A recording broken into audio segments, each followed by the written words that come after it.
보십니다. 우선 1번 보시게 되면 정비사업에 관한 설명을 틀린 것 찾도록 되어 있습니다. 2번 잠깐 보십니다. 재건축 사업이란 정비 기반설이 열악하고 열악의 말 나오게 되면 얘는 재개발 사업이지 재건축 사업 아닙니다. 그래서 답을 2번으로 하십니다. 그리고 3번입니다. 상업적 공업주의라는 말 보게 되면 재개발 사업 연결시키셔야 됩니다. 그리고 4번 보게 되면 재건축 사업의 토지 등의 소유자란 건축물 및 부속 토지의 소유자 말한다. 여기 및이란 말 쓰게 된다면 그것은 and 개념입니다. 만약 지상권자를 재건축 사업의 이해관계를 설명하면 바로 틀린 것으로 잡아내셔야 됩니다. 그리고 2번입니다. 정비 기반설에 해당하는 것 찾도록 되어 있습니다.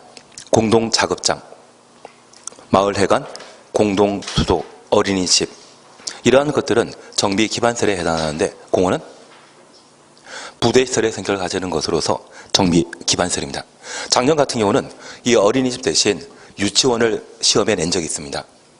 다만 하나 이해하실 것은 유치원은 주택법에서는 복리시설입니다. 복리시설입니다. 대신 유치원은 도정법에서는 공동용시설 아닙니다. 그래서 법마다 좀 다른 것이 있기 때문에 좀 애매한데 만약 올해 주택법의 복리시설 범위에 유치원 거론을 하게 되면 그건 맞는 것으로 잡아내셔야 됩니다. 기출문제를 한번 풀어야 되는데 그건 안 했으니 참 할 말 없습니다. 하여튼 그걸 올해 꼭 잘 해놓으셔야 됩니다. 3번입니다. 정비 기본계획에 관한 설명을 드린 것 찾도록 되어 있습니다. 바로 2번 보십니다. 기본계획의 작성 기준 및 작성 방법은 수립권자가 정한다.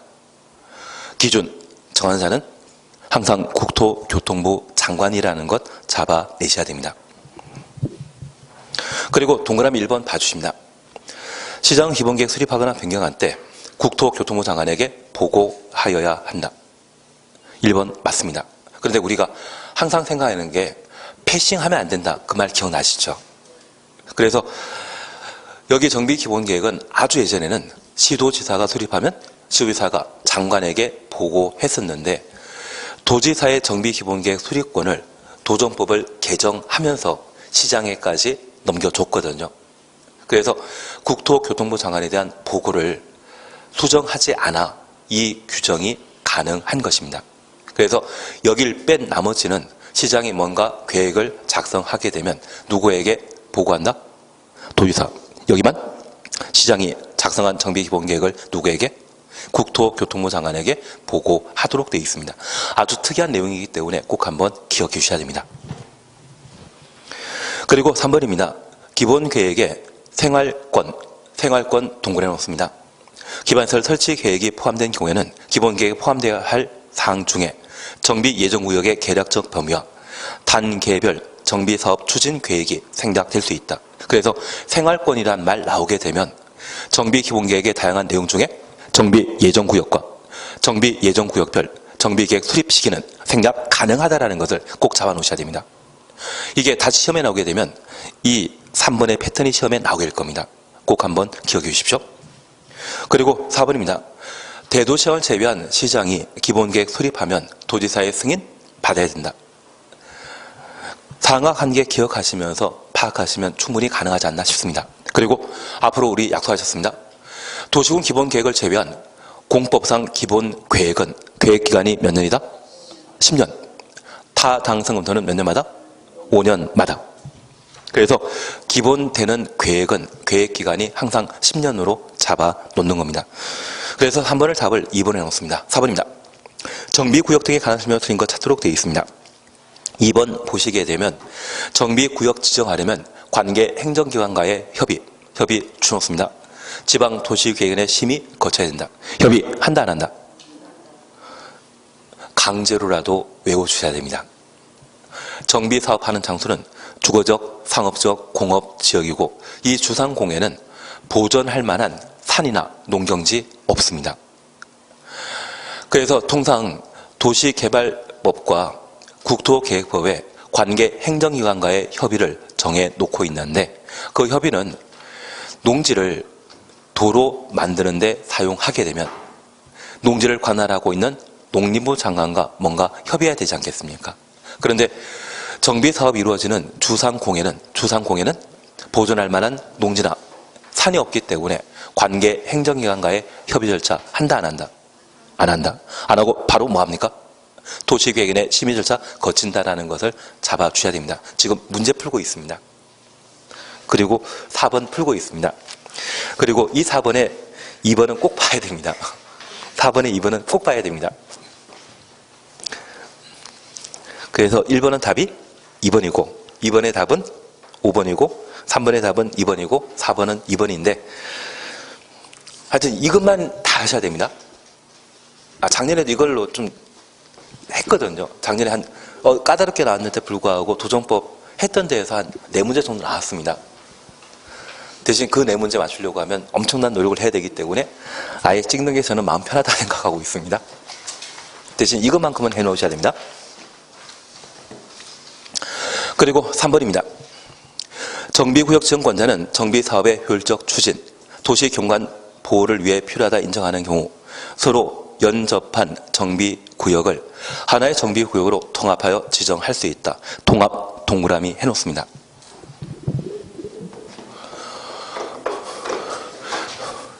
도시군 계획시설 사업은 분할 방식으로만 시설 사업을 할 수 있고 도시개발 사업은 분할 사업과 결합 방식이 가능합니다. 특히 도시개발 사업과 관련되어서는 올해 왕숙지구의 지정 형태는 결합 형태이죠. 항상 우리 이야기 드렸던 게 성남시장이었던 이재명 시장께서 도지사 되실 때 선거운동 중에 이용하셨던 개발사업의 지적지 대장지구이거든요. 그 대장지구도 결합 형태입니다. 성남시 수정구 어디? 신흥동에 산업단지 몇 단지입니까? 1산업단지. 제가 한 10번 이상 하지 않아. 들은 적이 없기 때문에 그냥 넘어가도록 하겠습니다. 그러면 우리가 잠깐 이해하실 것은 이 개발법과 관련되어 분할하게 되면 각각의 면적은 얼마 이상 돼야 된다? 만. 결합 방식이라면 각각입니까? 하나입니까? 하나 이상이 만.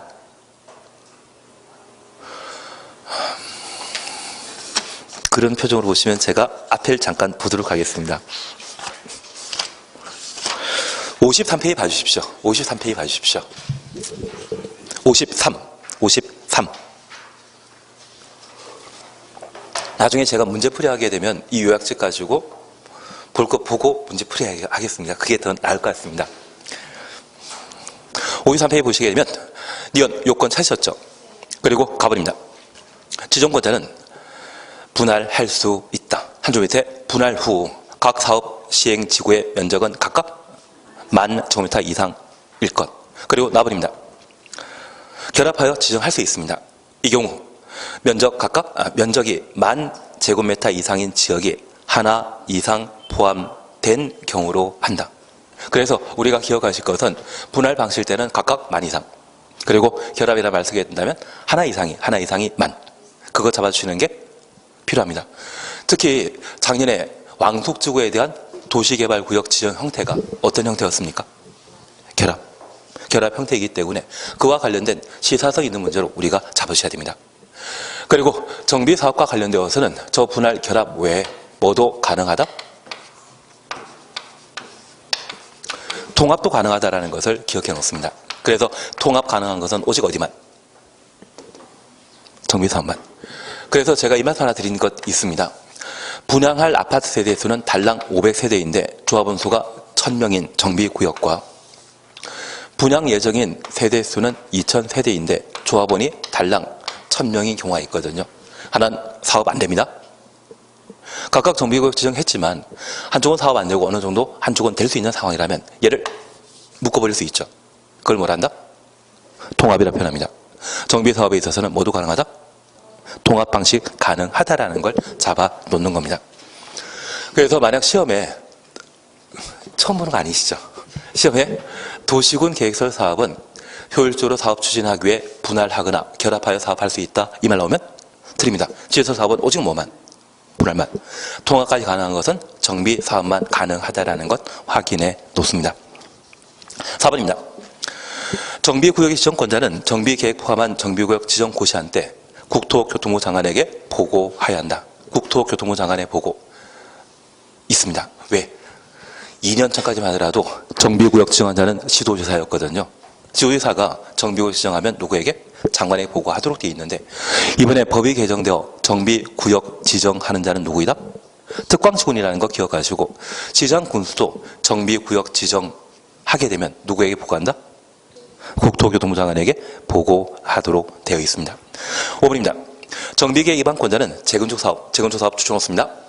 정비계획 위반하기 위하여 정비예정구역별 정비계획 수립 시기가 도래한 때 안전단 실시 하여야 한다. 확인되시죠? 그래서 이 안전단은 언제만 한다? 재건축사업에만 정비계획 위반 전에 하는 사전 절차이죠. 그걸 잡아주셔야 됩니다. 그래서 안전진단 실시하는 자는 정비구역 지정권자 하는 겁니까? 위반권자 하는 겁니까? 위반권자가 하는 것 확인해 놓습니다. 그래서 정비구역 지정권자는 특광시군이라는 거 기억하시고 정비구역 위반권자는 특광시군 구청장이죠. 정비계획 위반권자는 특광시군 구청장입니다. 구청장 들어가게 되면 정비계획 위반권자로, 구청장 빠지면 정비구역 지정권자로 구분해 놓습니다. 5번입니다. 안전단은 꼭 봐두셔야 됩니다. 안전단에 관한 설명을 틀린 거 찾도록 되어 있습니다. 바로 4번 보십니다. 정비계획 위반권자는 시특법에 따라 시설물 안전특별법에 따라 지정받은 안전등급이 D등급인 건축물에 대해 안전을 실시해야 한다. D등급과 E등급의 경우는 안전진단 대상에서 제외시킬 수 있다는 말 기억해 주셔야 됩니다. 그리고 2번 잠깐 보십니다. 시장 군수 등은 현지 조사 등을 통해 해당 건물의 구조 안전성, 건축 마감, 노후 설비도, 주거 환경 적합성 등을 심사하여 안전단 실시 여부를 결정하여야 한다. 그래서 안전진단하는 자는 누구이다? 위반권자 시군구청장이죠. 그 시군구청장을 도정법에서는 시장, 군수 등이라 표현합니다. 시장, 군수 말고 추가되는 사람은 누구이겠습니까? 구청장이기 때문에 등에는 구청장이 포함되는 것으로 파악해 놓습니다. 그리고 6번 함께 보십니다. 정비사업에 관한 설명 드린 것 찾도록 되어 있습니다. 바로 5번 보십니다. 재건축 사업은 토지 등의 소유자가 20명 미만인 때 토지 등의 소유자가 시행할 수 있다. 20명 미만인 때 토지 등의 소유자가 시행할 수 있는 정비사업 형태는 딱 하나입니다. 재개발. 그래서 답을 5번으로 해놓습니다. 우선 1번 주거 환경 개선 사업과 관련된 내용인데 그냥 버리는 게 마음 편합니다. 제가 하긴 했지만 하지 말자. 얘는 하지 말자. 그 대신 나중에 시험에 나오게 되면 3분의 2 가지고 시험에 나올 겁니다. 3분의 2 가지고 나올 겁니다. 앞으로 주거 환경 개선 사업과 관련된 동의 비율은 무엇? 3분의 2. 그리고 한 줄 밑에 세입자란 말 나오지 않습니까? 세입자란 말 나오지 않습니까? 그때는 뭐? 과반수. 우리 시험에 아마 이게 시험에 나오면 3분의 2와 과반수가 빈칸 만들어져 있습니다. 그리고 기억, 니은이라 되어 있고 여기에 알맞는 숫자 짝지어진 거 찾으라고 시험에 나오면 세입자 이야기 나오면 과반수, 토지 등의 소유자 나오면 3분의 2. 그게 주거환경사업과 관련된 시험 패턴입니다. 그거 빼고는 안 나옵니다.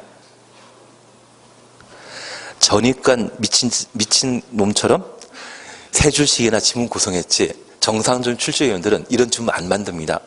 빈칸 만들어 놓고 3분의 2와 과반수만 시험에 묻게 됩니다. 그것만 눈에 익혀 놓으시면 됩니다. 그리고 2번은 사업 시행 방식에 관한 사항입니다. 특별히 주거환경개선 사업은 수용 방식, 환지 방식, 관리 처분 계획 방식, 현지 계량 방식 싹 다 가능하다는 거 기억하시고 병행할 수 있습니다. 재개발 사업은 환지 방식 또는 관리 처분 계획으로 혼용한다, 못한다. 혼용 못한다라는 것 기억해 놓습니다. 재건축 사업의 유일한 사업 시행 방식은 무엇이다? 관리 처분 계획. 그걸 2번 통해서 정리하셔야 됩니다. 제가 하나 추가 드릴 게 있습니다. 오피스텔을 건설할 수 있는 정비 사업은 재건축으로 기억해 주셔야 됩니다. 사실 재개발 사업도 가능한데 이 재개발 사업은 크게 신경 쓰지 마시고 어차피 법문 가지고 법에 나와 있는 내용 가지고 시험에 내게 된다고 하면 재건축 사업에는 오피셜 가능한데 주거개선 사업에는 오피셜 불가능하다. 그 정도로 구분만 해놓습니다. 그리고 우리 정리하신 게 있습니다. 오피스텔을 만들 수 있는 용도 지역은 상업적 또는 준주거 지역만. 건축물 전체 연면적의 얼마? 최대 30%까지 오피스텔 건설할 수 있다. 그것만 여기에서 정리해 주셔야 됩니다. 3번 그냥 지나가십니다. 그리고 4번입니다. 시장 건설 등은 재개발 사업의 사업 시행 계획 인가하는 경우 해당 정비 사업의 시행자가 지정 개발자 가로 속에 토지 소유자라는 말 찾았습니까? 토지 소유자 추놓습니다. 인때는 정비 사업의 정지 사업비의 20% 금액을 예치하게 할 수 있다. 하나 이해하실 것이 있습니다. 이 정비 사업을 토지 등의 소유자가 지정 개발자 형태로 사업하게 되면 저 토지 소유자는 공공이다, 민간이다. 민간이면 뭐 내야 되지 않겠습니까? 돈 내야 되지 않겠습니까? 그래서 얼마? 20%. 이행 보증금의 성격 가지는 것으로서 얼마 낸다? 20% 낸다. 그래서 돈 내는 자는 항상 민간이었던 것 다시 한번 기억해 주셔야 됩니다. 지정개발자는 민간입니다. 그래서 6번은 답을 5번으로 봐놓습니다. 그리고 이제 우리 정한되면 이거 다 외울 수도 있지 않겠습니까? 10번만 보면 이거 외울 수는 있지 않겠습니까?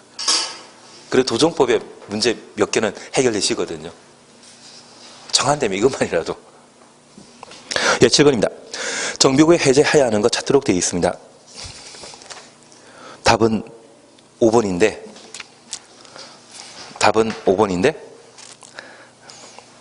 1번부터 4번까지는 해제할 수 있습니다. 이런 걸 구분하라고 하면 출제하는 사람이 못된 사람입니다. 근데 이게 올해는 나오게 됩니다. 왜?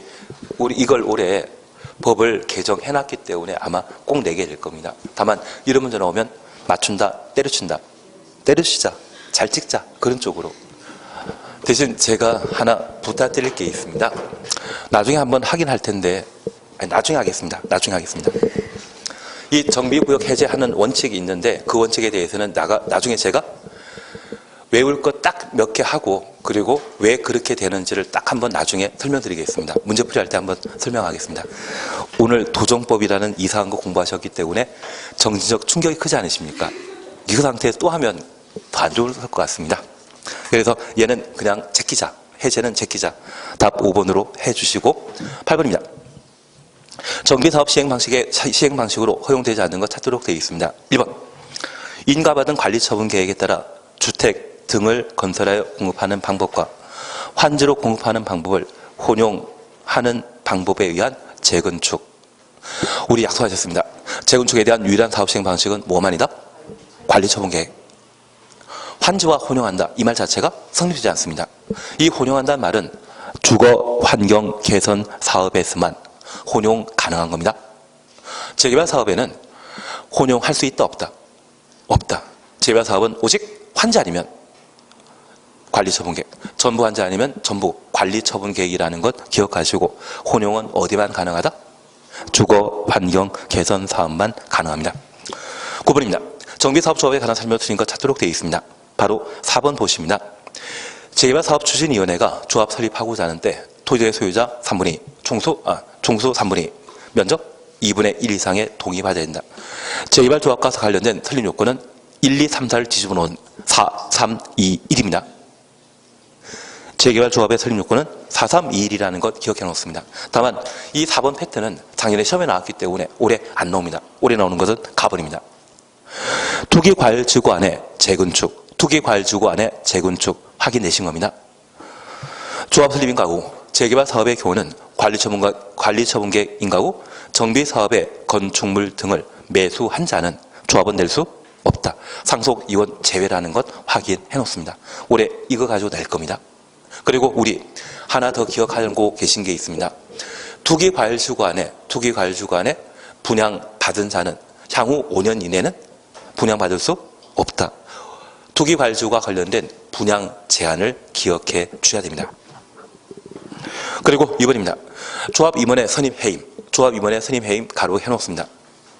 대의원회가 총회 권한을 대행하여 의결할 수 없다. 이 말은 총회에서만 결정하라는 이야기죠. 만약 시험에 조합의 임원, 선임, 해임을 대의원에서 결정할 수 있다. 이 말 나오면 틀린 겁니다. 그리고 5번은 3번, 5번은 그냥 지나가십시오. 특히 5번은 시간 나중에 남았을 때 외우시고 제가 뭐라 말씀 못 드리겠습니다. 정비사업조합에는 참 특이하게 의사결정하는 사안이 서로 좀 다릅니다. 우리 집합건물 공부하시면서 통상결의란 말과 특별결의란 말 기억나시죠?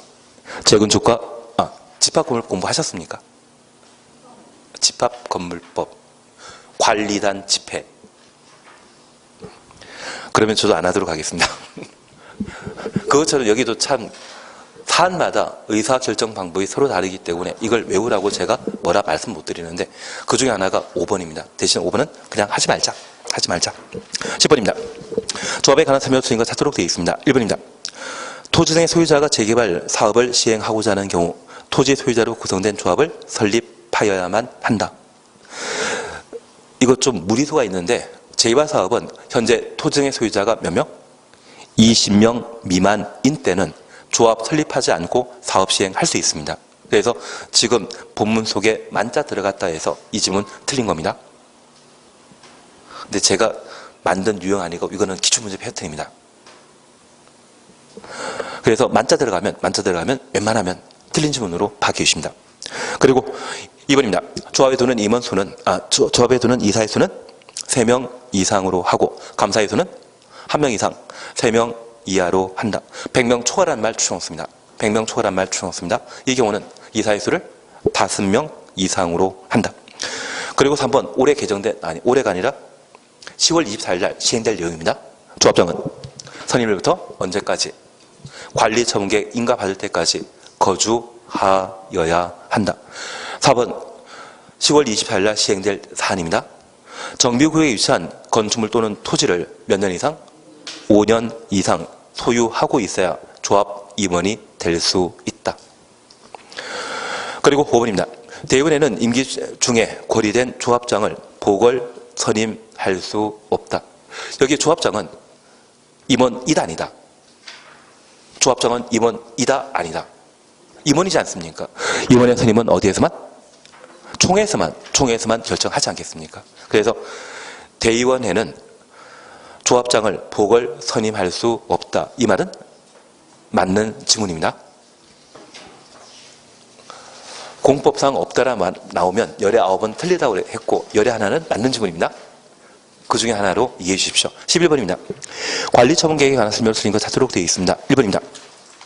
투기과열지구로 지정된 과밀 억제 권역이 위치한 재건축 사업의 경우는 토지 소유자가 소유한 주택수 범위에서 3주택까지 공급할 수 있다. 투기과열지구란 말 보게 되면 이때는 1주택. 투기과열지구란 말 빠지면 과밀억제 권역의 재건축 사업은 3주택까지 공급할 수 있지만 투기과열지구와 조정대상 지역 들어가게 되면 그때는 1주택입니다. 그래서 답을 1번으로 해놓습니다. 2번입니다. 투기과열지구의 정비사업에서 관리처분계획에 따라 분양 대상자가 선정되면 그 선정된 날부터 몇 년? 5년 이내는 투기과열지구에 분양 신청할 수 없다. 끝에 없다란 말 나오더라도 얘는 맞는 지문입니다. 그리고 3번 분양 설계에 관한 사항, 분양 지정 기간이 만료된 날. 분양 설계란 말 보게 되면 항상 분양 지정 기간 만료된 날 이 말 확인하셔야 됩니다. 그리고 4번 90일이라는 말 보게 되면 손실보상으로 해주시고요. 90일이라는 말 보게 되면 손실보상이라 해주시고 저 90일 밑에는 항상 60일이 있습니다. 여기 60일 나오게 되면 그냥 매도 청구를 해주십니다. 도정법과 관련되어 90일 나오면 바로 무엇? 손실보상. 60일 나오면 바로 무엇? 매도 청구. 그렇게만 해놓습니다. 그래서 4번에 90일이라는 말 추천하시고 손실보상이라는 말 확인만. 그리고 5번 너무 좁은 토지 그리고 정비구역 지정 후 분할된 토지 정비구역 지정 후 분할된 토지 가로 해놓습니다. 취득한 자에 대해서는 현금 청산할 수 있다. 얘는 꼭 기억하셔야 됩니다. 정비구역 지정 후 토지 분할하게 되면 이것 지분 쪼개기 한 것이거든요. 그 지분 쪼개기 한 분에 대해서는 뭐 한다? 아파트 분양권 준다? 현금 청산한다. 현금 청산합니다. 그러면 우리 정비구역에서는 지분 쪼개기 하면 된다, 안 된다? 안 된다. 그래서 지분 쪼개기는 언제 해야 되겠습니까? 정비 예정구역 지정되었을 때. 그래서 지금까지 정비 예정구역에 새로 정비 예정구역에 등재되면 땅 한 50평이 있으면 그 50평을 10조가 내버립니다. 그리고 한 30년 뒤에는 아파트 분양권 나오더라고요. 나는 앞으로 지분 쪼개기 한다, 안 한다? 하셔야지 돈 버실 텐데. 12번입니다. 언제 한다? 정비 예정구역일 때. 12번입니다. 청산금에 관한 설명 드린 거 찾도록 되어 있습니다.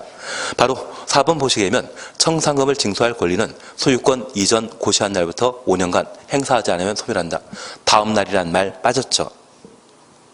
도정법도 그렇고 개발법도 마찬가지고 청산금은 다음 날부터 5년간 행사하지 않았을 때 소멸하도록 되어 있습니다. 그리고 5번은 물상대의에 관한 사항입니다. 우리 민법 공부하시면서 물상대의 공부하셨습니까? 도정법상 물상대의가 가능한 권리는 딱 하나입니다. 저당권. 그래서 5번 보십니다.